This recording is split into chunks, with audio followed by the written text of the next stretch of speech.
क्या लिखा हुआ, जे न हो तो हिंद में कछुओ नृपमान। नीचे लाइन क्या लिखी हुई देखो, पढ़ो कि जे न हो तो हिंद में कछुआ हो नृपमान। नृप मतलब राजा। गर्दिश में रहे तो गर्क आंख्यो हिंदुस्तान। ऐसा क्या है? जब कभी मानसिंह की बात आती है राजस्थान के इतिहास के अंदर, सबसे पहले वो हल्दी घाटी का युद्ध याद आता है।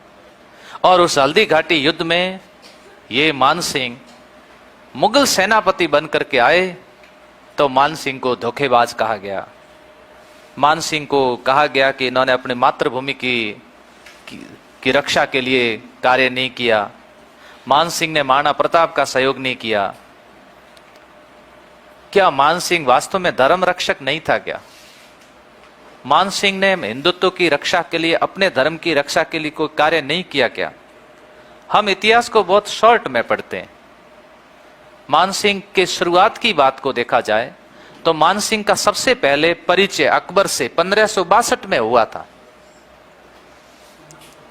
और मानसिंह का जो जन्म है वो 1550 में हुआ है। मात्र उस समय कितने वर्ष के थे? 12 वर्ष के थे जब अकबर से इनका परिचय हो जाता है। बैराठ के अंदर इनका अकबर से परिचय होता सामान्य है। और 1562 में ही सांबर नामक स्थान पर अकबर की शादी होती है। फिर इतिहासकार कोई कहानी को एक ऐसी मोड़ देते हैं कि माधोपुर राजपुरा किला दौसा के अंदर एक बार अकबर, राजा भारमल, भगवंत दास सब बैठे हुए थे। तो राजा भारमल जब अकबर की सेवाएं कर रहे थे, उसी समय भगवंत दास के भी साथ में थे और मानसिंह भी साथ में थे। पोता, पिता और दादा, 3 पीढ़ियां एक साथ आती थी। और उस दुर्ग के अंदर कोई हाथी भड़क गया तो हाथी कंट्रोल नहीं हो रहा था। काफी कोशिश करने के बावजूद भी राजा भारमल जी बैठे थे, भगवंत दास जी बैठे थे, उनके पास में मानसिंह ने कहा कि मैं कंट्रोल कर दूं क्या? इतने में भारमल जी ने कहा कि तू क्यों बीच में पंचायती करे, ये मुगल अपने आप कर देंगे कंट्रोल। उन्होंने कहा इनसे होगा नहीं, मैं कर दूं। थोड़ी देर बाद में उनसे कंट्रोल नहीं हुआ, तब भारमल जी ने कहा ले जा कर ले। और मानसिंह जाता है और उस हाथी को कंट्रोल कर दिया जाता है।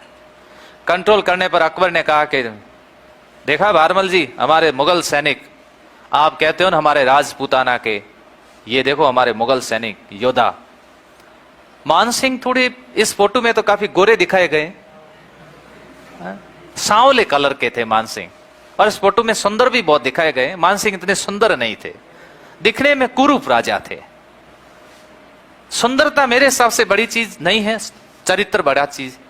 इसके अलावा शक्ति, आज की तारीख में पढ़ाई होनी चाहिए, पद होने चाहिए, वो आपकी सुंदरता अपने आप बना देंगे। आप RS IS बन गए, समझ लो आप सुंदर हो, फिर आपको लोग सुंदरता की दृष्टि से ही देखेंगे। नजरिया लोगों का बदल जाता है, और जब नजरिए बदलते हैं तो नजारे बदल जाते हैं। तो ऐसी स्थिति के अंदर अकबर ने कहा बुलाओ सैनिक को, सम्मानित करते हैं। और उस सैनिक को जब बुलाया गया तो पूछा गया वापस अकबर ने, क्या नाम है तुम्हारा?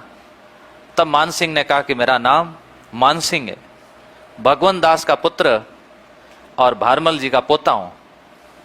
एक बार तो अकबर के पैरों तले जमीन खिसक गई। अकबर को लगा कि ये तो भारी गड़बड़ हो गई। उसने होशियारी से काम लिया, अनपढ़ था लेकिन था बहुत होशियार। वो हंसने लगा जोर जोर से। हंसने कहा, मानसिंह, खुदा जब नूर बांट रहा था तब तू कहां गया हुआ था? नूर का मतलब होता है सुंदरता। खुदा जब नूर बांट रहा तब तू कहां गया था? मानसिंह पर हंसा अकबर। तब मानसिंह ने कहा कि खुदा जब नूर बांट रहा था तब कोई हाथी भड़क गया होगा, उसको कंट्रोल कर रहा था। और जिस दिन खुदा सूर बांट रहा था, ताकत, वो मानसिंह सबसे आगे खड़ा था। है किसी की मजाल 2-2 हाथ हो जाए। अकबर को लगा कि ये लोग अगर सपोर्ट नहीं करेंगे, इन लोगों का साथ नहीं मिला तो इस हिंदुस्तान पर राज करना मुश्किल है। राजपूत राजाओं का उसने एक नीति के तहत उपयोग किया जिसका नाम था राजपूत नीति। उसने कहा इनके कंधे पे रखो बंदूक और चलाओ गोली, इनके साथ दोस्ती करो, इनके साथ मित्र व्यवहार करो। और इनके साथ दोस्ती होती है, इनके साथ मित्रवत व्यवहार किया जाता है। मान सिंह की इस ताकत और शूरवीरता को देखते हुए इतिहासकारों ने कहा है कि जननी जने तो ऐसो जने इनके मान सिंह मर्द, ये मर्द राजा था मान सिंह। 1569 ईस्वी को इसी अकबर ने मान सिंह की जांच करने के लिए कि वास्तव में राजपूतों से लड़ेगा कि नहीं लड़ेगा, रणथंबोर अभियान पर राजा सुरजनहाड़ा के खिलाफ भेजा था। और उस सुरजनहाड़ा के उस अभियान में ये मान सिंह सफल हुए थे। मान सिंह गुजरात थे, तब उसको कहा गया कि आते समय आप महाराणा प्रताप को समझाते हुए आओ। दूसरे दूत के रूप में महाराणा प्रताप के पास भेजा था। तब महाराणा प्रताप ने टेबल पर बैठ करके सामने सामने खाना नहीं खाया था, क्योंकि प्रोटोकॉल होता है। उस समय मान सिंह आए थे। मान सिंह 1573 में आए थे, जून में। जून 1573 में राजा कौन थे? आमेर के राजा मान सिंह है क्या? नहीं है। राजकुमार आएगा तो खाना कौन खाएगा? राजकुमार। तो अमर सिंह को भेज दिया खाना खाने के लिए। इससे मान सिंह नाराज हो गए। मान सिंह ने अकबर को कह दिया कि बादशाह हो सके तो हल्दी घाटी का नेतृत्व तो मुझे देना। और हल्दी घाटी का युद्ध एक मान सिंह के जीवन में एक नया मोड़ लेकर के आता है। और उस हल्दी घाटी युद्ध के अंदर मान सिंह के द्वारा काफी प्रयास करने के बावजूद भी वो महाराणा प्रताप का जब भाला उनके होदे में जब वो बैठे थे तो उसके ऊपर चल गया। ये किस तरह से चेतक को देख लीजिए आप। चेतक ने अपने पैर हाथी के सूंड पे रखे हुए, देख रहा चित्र आपको? हाथी के सूंड पे रखे हुए। ये चला हाथी को मॉनिटरिंग करने वाला। और इसके अंदर कौन है? ये मान सिंह है होदे के अंदर। और ये महाराणा प्रताप ने ये भाला है, इस भाले से प्रहार किया था। मान सिंह होदे के अंदर जाकर के छुप गए थे। उस समय इस हाथी ने गड़बड़ कर दी। ये जो हाथी है, हाथी के सूंड के अंदर कटार ऐसे डाली होती थी, वो उसने हाथी ने क्या कर दिया, चेतक के दोनों पैर फ्रैक्चर कर दिए। और जैसे चेतक नीचे वापस पैर नीचे रखता है तो अपने आप को कंट्रोल नहीं कर पाता। कहा गया ना, घोड़ा आड़ा क्यों, पान सड़ा क्यों, रोटी जली क्यों, विद्या भूली क्यों। घोड़ा अड़ गया मतलब युद्ध नहीं होगा। कुछ इतिहासकार कहते हैं कि इस युद्ध में भी महाराणा प्रताप को बाहर निकलने में मान सिंह सही तरह से युद्ध नहीं लड़ा। इस बात को अकबर ने भी स्वीकार किया। अकबर ने मान सिंह की डोडी बंद करवा दी। अकबर ने कहा अगर मान सिंह तू चाहता तो ऐसा नहीं हो सकता था। महाराणा प्रताप आखिर बच कैसे गया? तुम्हारे पास में 80,000 की सेना और उसके पास में 20,000 की सेना, ऐसे कैसे हो गया कि महाराणा प्रताप बच गए? मान सिंह ने कहा कि महाराणा प्रताप बच गए नहीं, मैं बच गया। भगवान ने लाज रखी। ये तो ओहदे में छुप गया, नहीं तो वो भाला जो प्रहार हुआ था ना हमारे ऊपर, मौत को आंखों के सामने हमने देखा था। उसके बाद मान सिंह को राजपूताने में कभी नहीं लड़ाया। मान सिंह को कहा गया कि 1585 के अंदर तुम जाओ काबुल, अफगानिस्तान। अभी आपने तालिबान के मुद्दे सुने होंगे। तालिबान के मामले में अखबार में न्यूज आती थी उस समय कि आज भी वहां की महिलाएं जब बच्चे रोते हैं तो मान सिंह को याद करती है। आज भी वहां मान सिंह की लोरी गाई जाती है। मान सिंह मात सुनावे बालका, मात सुनावे बालका, खौफ नाथ रण गाथ। माता सुनाती है बालकों, खौफ नाथ रहो रण गाथ। यानी एक ऐसा खौफ नाथ आया था जिसकी रण गाथा सुनाती है कि मात सुनावे बालका, खौफ नाथ रण गाथ। काबुल आज भी ना भूल्यो वो खांडो न वो हाथ। वो खांडो मतलब तलवार, वो हाथ आज भी नहीं भूला है। आज भी वहां की माताएं, बच्चा रोता चुप हो जा नहीं तो मान सिंह आ जाएगा। तो बच्चे कहते हैं हाँ मम्मी ठीक है, चुप हो जाता हूं। ये इतिहास की कहानी आज वहां भी चलती है।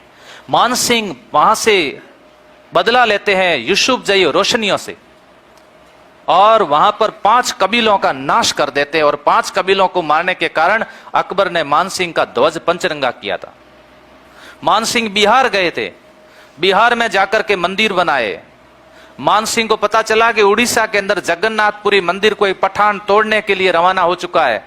मान सिंह खुद अभियान पर वहां जाकर के उस पठान को हरा करके जगन्नाथपुरी मंदिर की रक्षा करते हैं। मान सिंह ने सोमनाथ मंदिर को मस्जिद में कन्वर्ट होने के बावजूद वापस मंदिर में बना दिया। ये वही राजा मान सिंह है, उनको कन्वर्ट किया, वापस में बना दिया। वृंदावन के अंदर जहां अकबर के द्वारा राज किया जाता था यूपी के अंदर, आगरा में राज करते थे, वृंदावन के अंदर 7 मंजिला गोविंद देव जी का मंदिर बना दिया था। ये हिंदुत्व का रक्षक और इसको धर्म रक्षक और रघुवंश तिलक राजा के नाम से भी जाना जाता है। बस ये कमी के कारण मानसिंह के ऊपर यह कहा जाता है कि मानसिंह महाराणा प्रताप से लड़े, और इस वजह से मानसिंह के ऊपर इतिहासकारों ने खूब सारे आरोप लगाए। कहा है कि मानसिंह ने पैसा बहुत कमाया लेकिन इज्जत नहीं कमाई। लेकिन मानसिंह का केवल एक पक्ष नहीं है, मानसिंह के बहुत सारे पक्ष हैं। अकबर के समय में अगर सबसे प्रमुख योद्धाओं में से अगर किसी का नाम आता था टॉप लिस्ट में, अकबर का कितना बड़ा साम्राज्य था और उसके पास में सेनाओं की कोई कमी थी, टॉप लिस्ट में नाम में राजा किसका नाम आता था? मानसिंह का आता। काबुल 1585, 87 बिहार, 92 उड़ीसा, 94 बंगाल। बंगाल में 3 बार सूबेदार बंगाल के रहे, और जब वो बंगाल में थे तब वहां पर उनके 2 पुत्र दुर्जन सिंह, हिम्मत सिंह की मृत्यु हो गई। जगत सिंह की मृत्यु आगरा में हो गई थी, पीछे भाऊ सिंह जीवित रहे थे। तो मान सिंह ने जिस तरह से युद्ध का संचालन या मुगल साम्राज्य को बढ़ाने में अपना योगदान दिया, जहां गए मान सिंह वहां मंदिरों को निर्मित करवा के आए। ऐसा नहीं था कि मुगलों के द्वारा यह कहा गया है तो मस्जिदें बनाओ वहां जाकर, ऐसा नहीं था। तभी इतिहासकारों ने मान सिंह के बारे में ये लाइन कही कि जे ने हो तो हिंद में कछुओ नरप मान। ये मान सिंह के बारे में कहा गया कि गर्दिश में रहे तो गर्क आख्यो हिंदुस्तान। अकबर को भी इस बात का डर था कि अगर मान सिंह नाराज हो गया तो मान सिंह की मित्रता किसके साथ हो जाएगी? महाराणा प्रताप के साथ हो जाएगी। उधर चंद्रसेन वैसे ही नाराज है, महाराणा प्रताप, चंद्रसेन और मान सिंह 3 हो गए 1, तो समझो क्या होगा। लेकिन इतिहास भी इस बात का गवाह है कि राजपूत राजा एक नहीं हुए। राजपूत राजा एक बहुत कम युद्ध में होते थे। खानवा के युद्ध में एक हुए, इसके बाद एक सम्मेलन आया जिस सम्मेलन का नाम था हुरडा सम्मेलन। हुरडा सम्मेलन में जरूर एक हुए, बाकी में एक नहीं हुए। ध्यान से सुनना, उसी समय जब राज कर रहा था कौन? अकबर हिंदुस्तान का बादशाह था। आप देखिएगा, स्थिति देखिए कि इस आमेर को देख लीजिए, सोने की तरह चमका दिया। जब हिंदुस्तान पर मुगलों का राज हुआ करता था तब आमेर के अंदर यह भव्य दुर्ग बन रहा था। क्या कोई दुर्ग बनाने देंगे? अकबर किसी को दुर्ग बनाने की अनुमति देगा क्या? नहीं देगा। यह भव्य दुर्ग बन रहा है। बताओ, यूनेस्को की विश्व सांस्कृतिक धरोहर सूची के अंदर इसको शामिल किया गया।